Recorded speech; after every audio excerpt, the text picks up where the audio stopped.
Om Shanti. Good morning.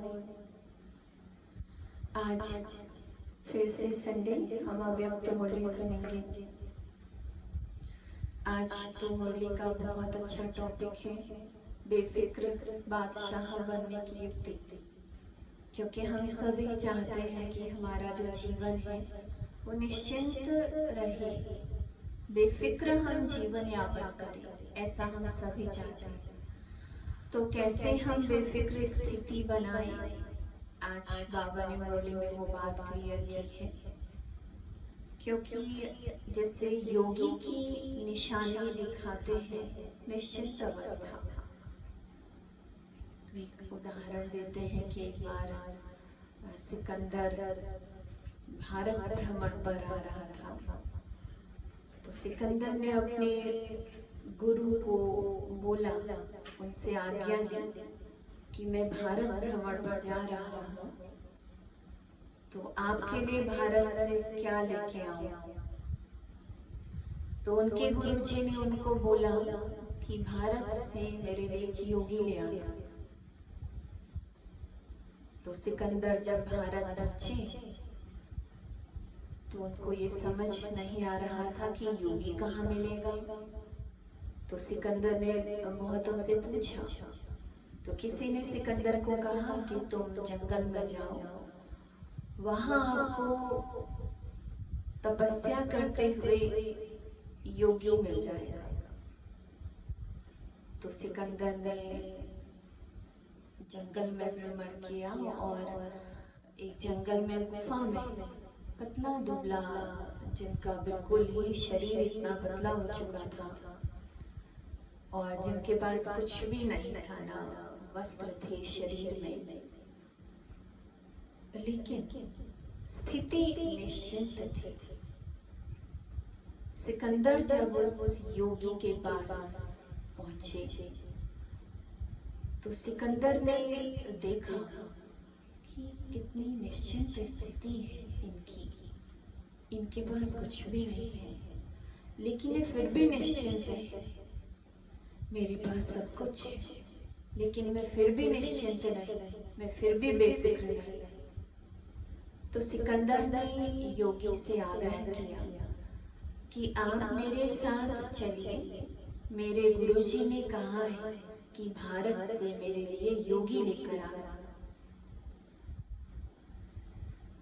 मैं आपको वहां पर मकान बनाकर दूंगा, आपके लिए आपको धन दूंगा, आपको सुख संपत्ति सब कुछ दूंगा, जो आपकी इच्छा हो वो मैं आपको दूंगा, आप मेरे साथ चलो। तो योगी ने एक एक शब्द बोला, मुझे कुछ नहीं चाहिए, मुझे कुछ नहीं चाहिए। तो सिकंदर को बड़ा आश्चर्य हुआ और इसी शब्द से उन्होंने सीखा कि जो निश्चिंत अवस्था हम अपनी बना सकते हैं, अगर हमारे अंदर की जो इच्छाएं हैं वो शांत हो जाती हैं, तो हम अपनी स्थिति बेफिक्र बना सकते हैं। बाबा ने हमको बोला है आज मुरली में, बच्चे लौकिक दुनिया वालों को कितनी प्रकार की चिंताएं हैं, परिवार की चिंता, धंधे धोरी की चिंता, कितनी फिक्र है। लेकिन हम ब्राह्मण बच्चों को किसी भी प्रकार की चिंता नहीं होनी चाहिए। अमृत वेले से लेकर रात्रि तक जब हम शिव बाबा की आज्ञा प्रमाण चलते हैं तो हमारी स्थिति बेफिक्र रहती है। क्योंकि शिव बाबा ने बोला है, अगर तुम मेरी श्रीमत पर चलोगे तो तुम्हारा ध्यान मैं रखूंगा, तुम्हारी रक्षा मैं करूंगा, तुम मेरा कहना मानो, मैं तुम्हारा कहना मानूंगा। इसीलिए गीता में भी लिखा हुआ है, हे अर्जुन तू मुझे भज, मैं तुझे भजूंगा। तो अगर हम शिव बाबा के डायरेक्शंस को फॉलो करते हुए चल रहे हैं तो फिर हमारी जो जिम्मेवारी है वो शिव बाबा की है, और हम अपनी स्थिति को बेफिक्र और निश्चिंत बना सकते हैं। बोझ वाली स्थिति नहीं बनानी। बाबा ने आज कहा है, अपने सामने 2 चित्र रखो, एक तो बोझ की टोकरी उठाया हुआ चित्र और एक बेफिक्र बादशाह का ताज पहना हुआ चित्र। कौन सा चित्र अच्छा लगेगा? तो अपने सारे बोझ अगर हम शिव बाबा को देते हैं और हम उनकी आज्ञाओं पर चलते हैं तो हम बेफिक्र बादशाह की स्थिति का अनुभव कर सकते हैं। लेकिन बोझ लेना आना चाहिए। एक बार कोई एक गांव का जो व्यक्ति था, वो पहली बार ट्रेन में यात्रा कर रहा था। उसको ये नहीं मालूम था ट्रेन होती कैसे है और ट्रेन में बैठना कैसे होता है। उसको इस चीज का ज्ञान नहीं था। तो वो व्यक्ति जब ट्रेन में बैठा तो अपना सारा सामान सिर पर रखकर ही बैठा। तो किसी ने उसको बोला कि ये ट्रेन है, ये तुमको भी ले जाएगी और तुम्हारा सामान भी ले जाएगी, इसलिए तुम अपने सिर से ये सामान नीचे रख दो, बोझ उतार दो। ये जो ट्रेन है ये तुमको भी ले जाएगी, तुम्हारे बोझ को भी ले जाएगी। तो उस गांव के व्यक्ति ने अपना सामान सिर से नीचे उतारा और आराम से यात्रा की। तो हम भी अगर अपनी यात्रा को आराम से करना चाहते हैं, बेफिक्र होकर करना चाहते हैं, तो अपना जो बोझ है वो परमात्मा को देना होगा। और जब बोझ परमात्मा को देकर उनकी डायरेक्शंस पर चलते हैं तो जीवन रूपी यात्रा को आराम से कर सकते हैं और अपनी बेफिक्र स्थिति बना सकते हैं। तो आज की मुरली सुनते हैं, बेफिक्र बादशाह बनने की युक्ति। आज बाबा बेफिक्र बादशाहों की सभा देते। अब हम अपने आप से पूछें, हम बेफिक्र स्थिति हमारी बन रही है? यह राज्य सभा सारे कल्प में विचित्र सभा है। बादशाह तो बहुत हुए हैं, लेकिन बेफिक्र बादशाह, ये विचित्र सभा इस संगम युग पर ही होती है। ये बेफिक्र बादशाहों की सभा सतयुग की राज्य सभा से भी श्रेष्ठ है, क्योंकि वहां तो फिक्र और फखुर दोनों के अंतर का ज्ञान इमर्ज नहीं रहता। सतयुग में हम राज्य करेंगे, लेकिन वहां फिक्र और फखुर दोनों के अंतर का ज्ञान नहीं होगा। फिक्र शब्द का मालूम ही नहीं होगा कि फिक्र होती क्या है।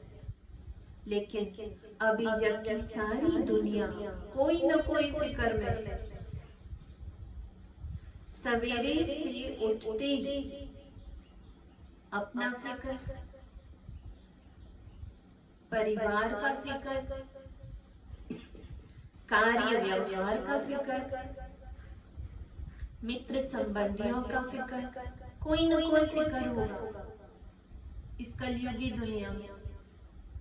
आप सभी, बाबा हम बच्चों को कह रहे हैं, लौकिक दुनिया वालों के पास कितनी प्रकार की फिक्र, अपना फिक्र है, परिवार का फिक्र है, कार्य व्यवहार का फिक्र है, मित्र संबंधियों का फिक्र है, अनेक प्रकार का फिक्र। लेकिन आप सभी अमृत वेले से बेफिक्र बादशाह बन दिन आरंभ करते हो और बेफिक्र बादशाह बन हर कार्य करते।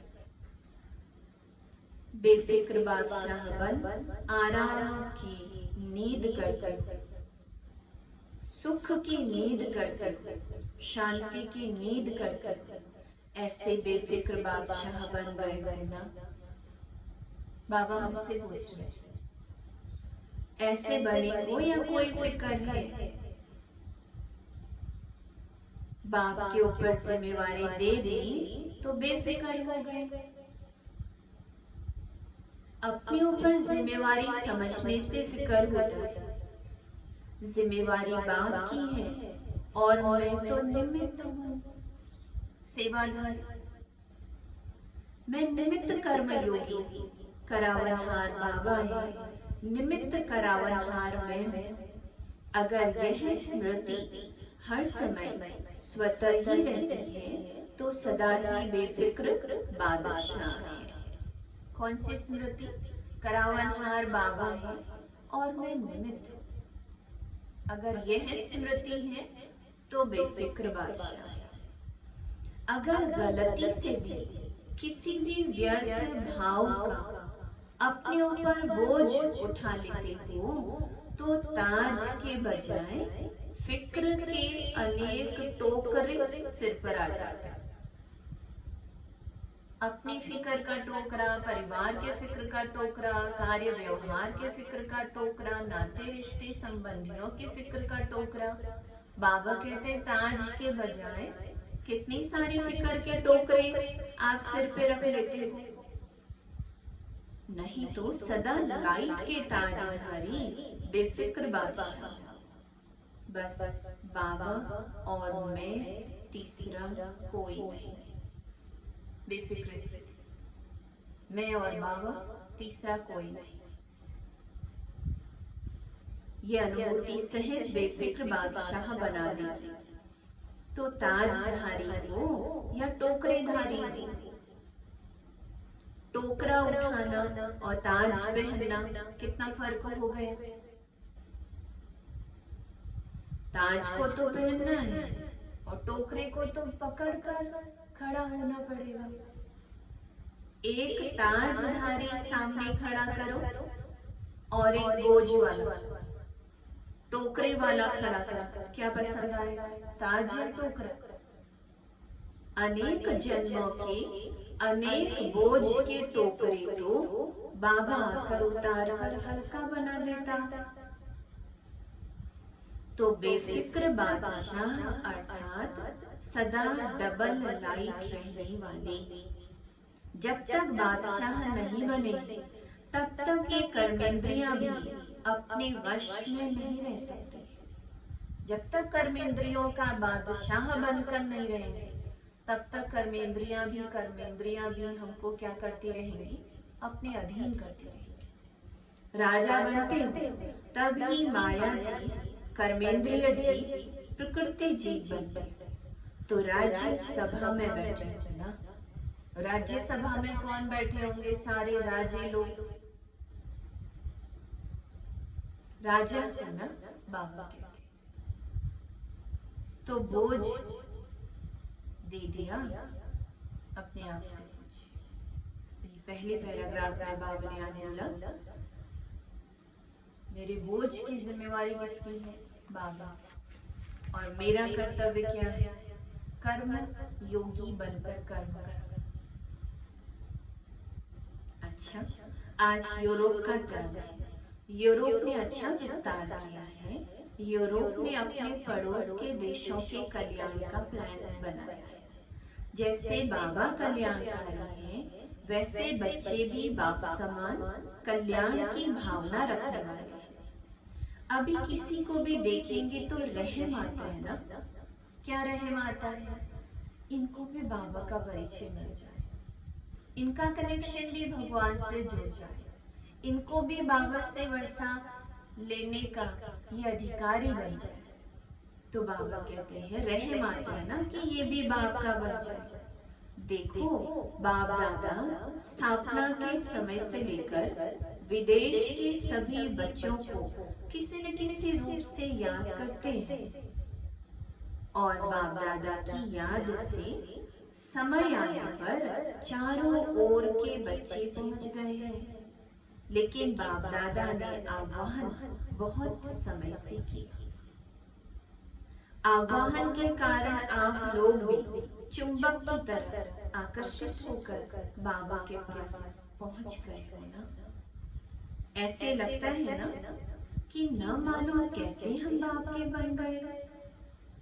बन गए ये तो अच्छा लगता ही है, लेकिन क्या हो गया, कैसे हो गया, ये कभी बैठकर सोचो। अपनी पहले की लाइफ जब हम बाबा के नहीं बने थे और अभी की लाइफ जब हम बाबा के बन गए हैं, सोचो, विचित्र लगता है ना। ड्रामा में नोद हुई थी, ड्रामा की नोद ने सभी को कोने कोने से निकाल कर एक परिवार में पहुंचा दिया। अभी यही परिवार अपने लगने के कारण अति प्यारा लगता है। बाप प्यारे थे प्यारे, तो आप सभी भी प्यारे बन गए ना। शिव बाबा प्यार का सागर, तो उस प्यार के सागर के बच्चे भी प्यारे बन गए। आप भी कम नहीं, आप सभी भी बाप दादा के संग के रंग में अति प्यारे बन गए ना। किसी को भी देखो तो हर एक दो से प्यारा है, हर एक के चेहरे पर रूहानियत का प्रभाव दिखाई देता है। तो आज बाबा ने क्या बोला कि फॉरेनर्स को मेकअप करना अच्छा लगता है, तो ये फरिश्तेपन का मेकअप करने का स्थान है। बाबा के सेंटर्स मधुबन, ये क्या है, फरिश्ते बनने का स्थान, अर्थात देह अभिमान से अपने आप को मुक्त करने का स्थान। ये मेकअप ऐसा है जो फरिश्ता बन जाता है। जैसे मेकअप के बाद कोई कैसा भी हो बदल जाता है ना, मेकअप से सुंदर लगने लगता है।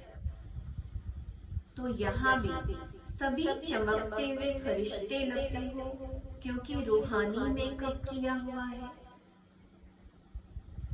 उस मेकअप में तो नुकसान नहीं हो जाता, कितने केमिकल्स वाले वो चीजें आती हैं, उससे नुकसान भी होता है, और इस मेकअप से कोई नुकसान नहीं। तो सभी चमकते हुए सर्व के स्नेही आत्माएं होना, क्योंकि मेकअप शरीर का नहीं करना है, मेकअप आत्मा का करना है। तो आत्मा को जब हम श्रृंगारते हैं तो आत्मा क्या बन जाती है, फरिश्ता, अर्थात देह अभिमान से ऊपर हो जाती है। यहाँ स्नेह के बिना और कुछ है ही नहीं। उठो तो भी स्नेह से गुड मॉर्निंग करते हैं, खाते हो तो भी स्नेह से ब्रह्मा भोजन खाते हो, चलते हो तो भी स्नेह से बाबा के साथ हाथ में हाथ मिलाकर चलते हो। फॉरेनर्स को हाथ में हाथ मिलाकर चलना अच्छा लगता है ना। तो बाप दादा भी कहते हैं, सदा बाबा को हाथ में हाथ देकर चलो, अकेले मत चलो।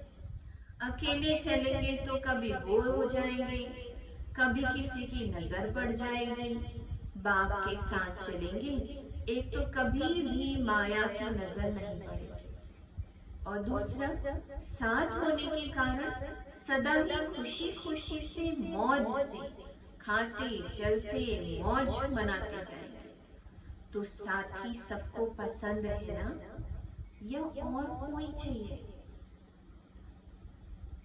ऐसा साथी, भगवान जैसा साथी चाहिए या कोई और साथी चाहिए?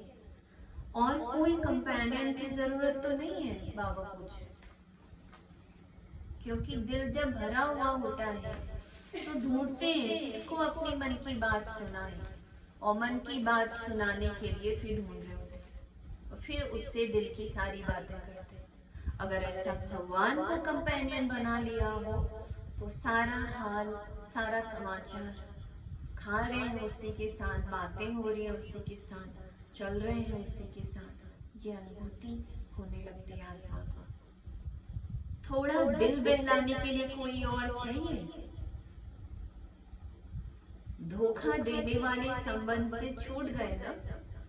बाबा कहते हैं कलयुगी संबंध क्या है, सब धोखा देने वाले।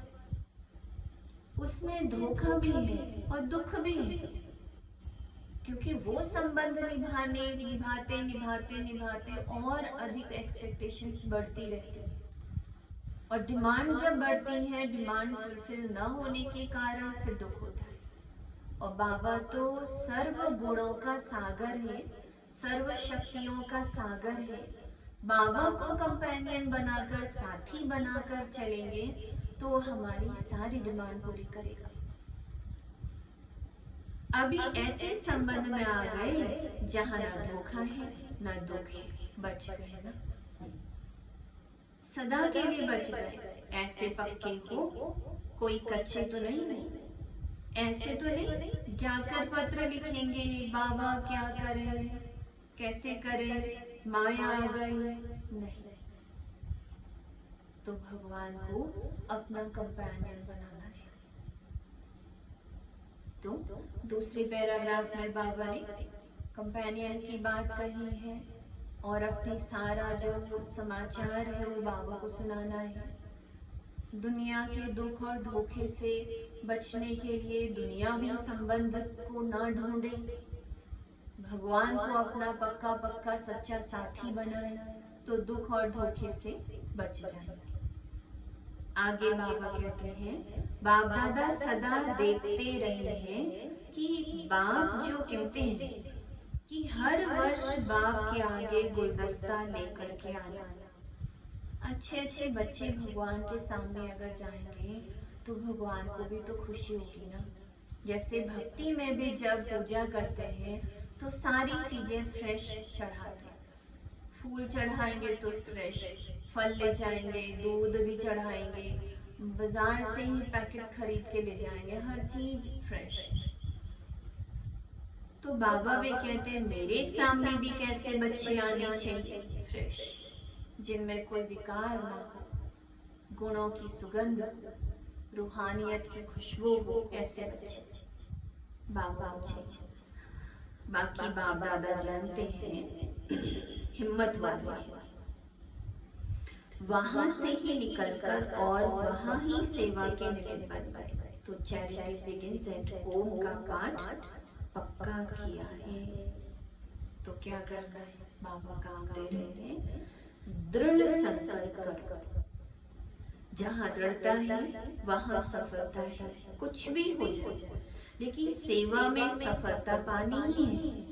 इस श्रेष्ठ संकल्प से आज प्रत्यक्ष फल प्राप्त किया ना। अभी अपने श्रेष्ठ परिवार को देख विशेष खुशी होती है और विशेष पांडव ही टीचर। विदेशों में तो ज्यादातर बहनें तो हैं ही, लेकिन भाई लोग भी ज्ञान सुनाने का कार्य करते हैं। सेंटर संभालने की जिम्मेवारी भाई लोग भी लेते हैं। शक्तियां सदा मददगार तो है ही, पांडवों से सदा सेवा की विशेष वृद्धि का प्रत्यक्ष फल मिलता है। और सेवा से भी ज्यादा सेवा केंद्र की रिमझिम, सेवा केंद्र की रौनक शक्तियों से होती है। शक्तियों का अपना पार्ट है, पांडवों का अपना पार्ट है, इसलिए दोनों आवश्यक है। जिस सेंटर पर सिर्फ शक्तियां होती है और पांडव नहीं है तो पावरफुल नहीं होते, खाली बहनें बहनें आती हैं, माताएं बहनें, तो बाबा कहते हैं वो पावरफुल नहीं होते, इसलिए दोनों चाहिए। अभी आप लोग जगे हो तो एक दो से सहज ही अनेक जगते जाएंगे। मेहनत और टाइम तो लगा, लेकिन अच्छी वृद्धि को पा रहे हैं। दृढ़ संकल्प कभी सफल ना हो न सके, ये प्रैक्टिकल प्रूफ है। तो क्या करना है, आगे बढ़ने के लिए, हर कार्य में सफल होने के लिए, पुरुषार्थ को भी तीव्र करने के लिए, धारणाओं पर भी चलने के लिए दृढ़ संकल्प चाहिए। अगर थोड़ा भी दृढ़ शिकस्त हो जाते कि यहाँ तो होना ही नहीं है, तो अपना थोड़ा सा कमजोर संकल्प सेवा में फर्क ले आता है। दृढ़ता का पानी फल जल्दी निकालता है। दृढ़ता ही सफलता की चाबी है, दृढ़ता ही सफलता को लाती है। तो कौन सा गुण चाहिए, दृढ़ता, आगे बढ़ने के लिए। फिर बाबा कहते हैं परमात्मा दुआएं लेनी है तो आज्ञाकारी बनो। जैसे बाबा ने कहा ऐसा किया, बाप का कहना और बच्चों का करना, इसको कहते हैं नंबर 1 आज्ञाकारी। बाप की हर डायरेक्शन को, श्रीमत को यथार्थ समझकर पालन करना, इसको कहते हैं आज्ञाकारी बनना। श्रीमत में अपना संकल्प मात्र भी मन मत मिक्स ना। बाप की आज्ञा है मुझ एक को याद कर। अगर इस आज्ञा को पालन करते हैं तो आज्ञाकारी बच्चे को बाप की दुआएं मिलती हैं। कौन सी आज्ञा? मुझे एक को याद कर। आज्ञाकारी बच्चे को बाप की दुआएं मिलती हैं। आज बाप दादा ने अमृत वेले से लेकर रात के सोने तक,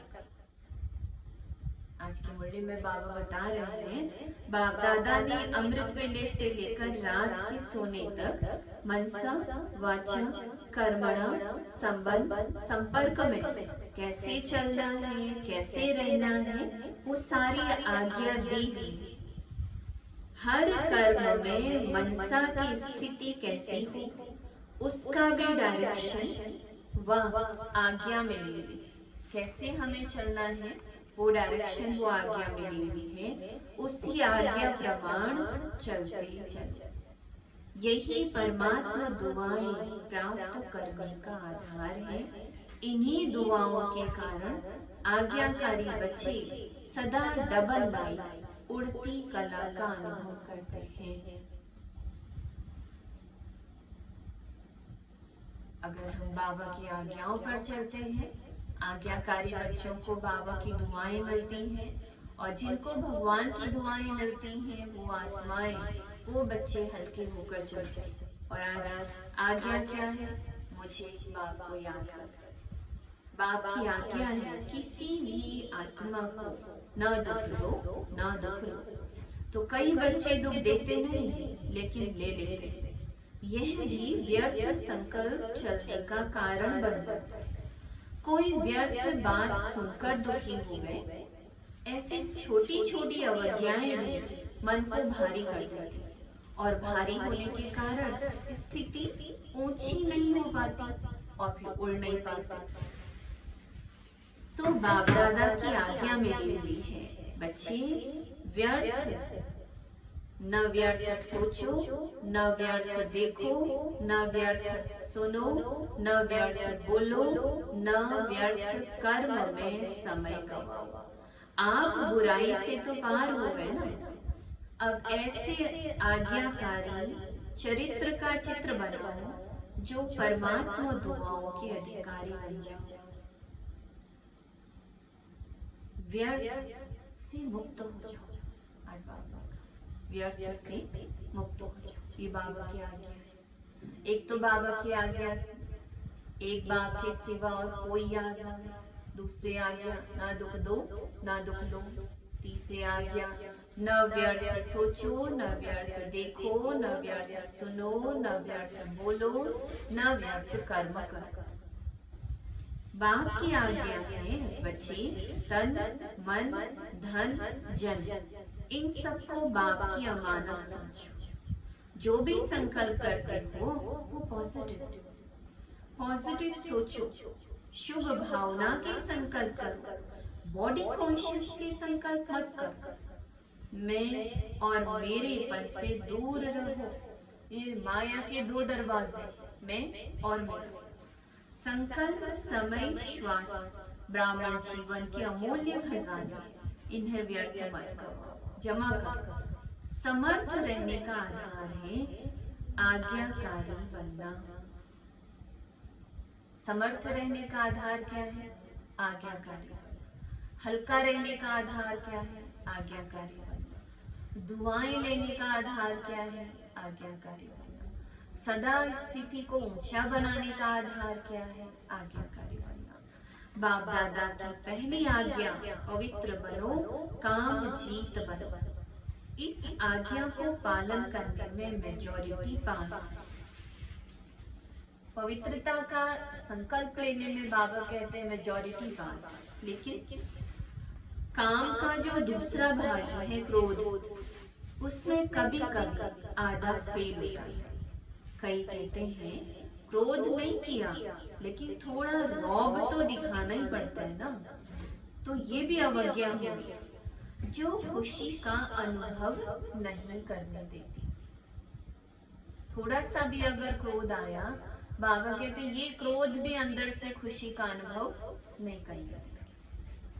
जो बच्चे अमृत वेले से रात तक सारे दिन की दिनचर्या के हर कर्म में आज्ञा प्रमाण चलते हैं, वे कभी मेहनत का अनुभव नहीं करते। उन्हें आज्ञाकारी बनने का विशेष फल बाप के आशीर्वाद की अनुभूति हुई है।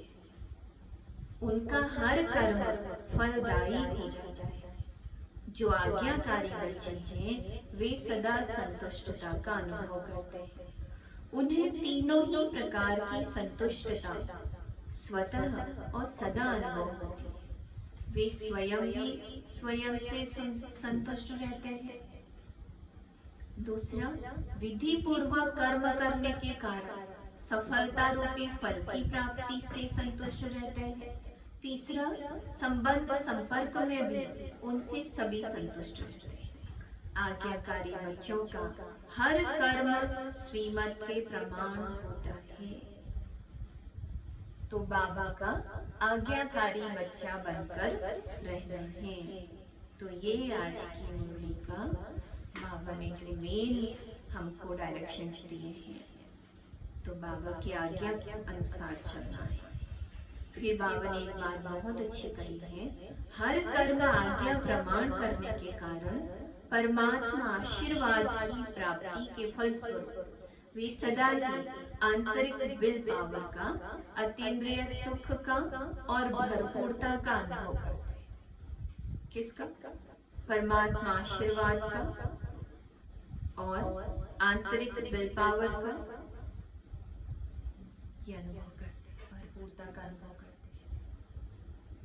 अच्छा, आज का वरदान है, सच्चे साथी का साथ लेने वाले सर्वसे न्यारे प्यारे निर्मोही भव। सच्चे साथी का साथ लेने वाले सर्वसे न्यारे प्यारे निर्मोही भव। रोज अमृत वेले सर्व संबंधों का सुख बाप दादा से लेकर औरों को दान कर सर्व सुखों के अधिकारी बन औरों को भी बनाओ। कोई भी काम है उसमें साकार साथी याद ना आए, पहले बाबा की याद आए, क्योंकि सच्चा मित्र बाबा है। सच्चे साथी का साथ लेंगे तो सहज ही सर्व से न्यारे प्यारे बन जाएंगे। जो सर्व संबंध से हर कार्य में एक बाप को याद करते हैं, वह सहज ही निर्मोही बन जाते हैं।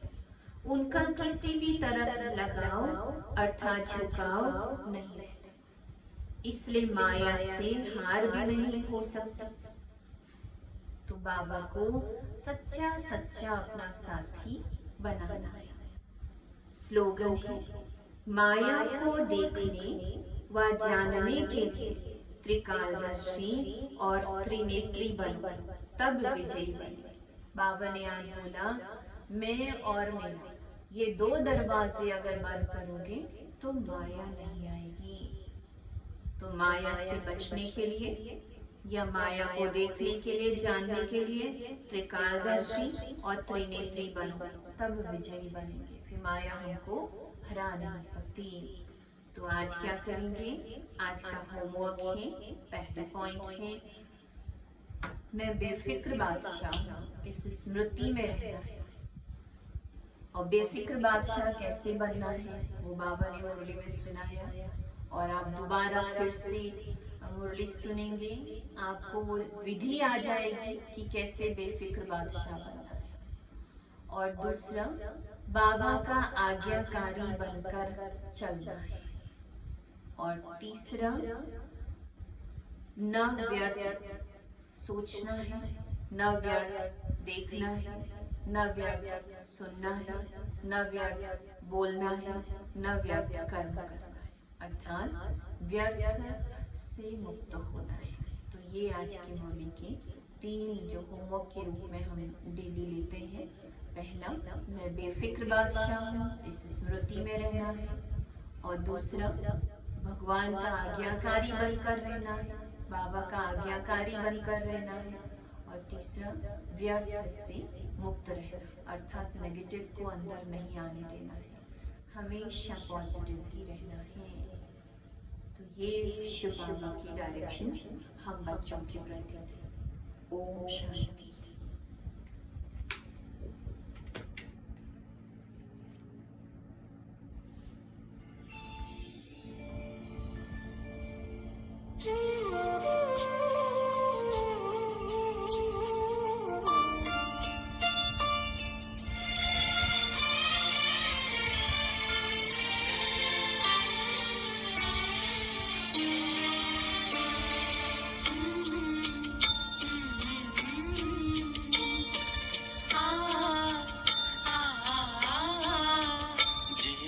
तुमने दिया है संभालोगे तुम,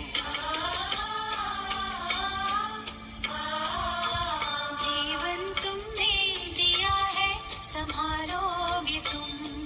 आशा हमें है, विश्वास है, हर मुश्किल से विधाता निकालोगे तुम। जीवन तुमने दिया है संभालोगे तुम।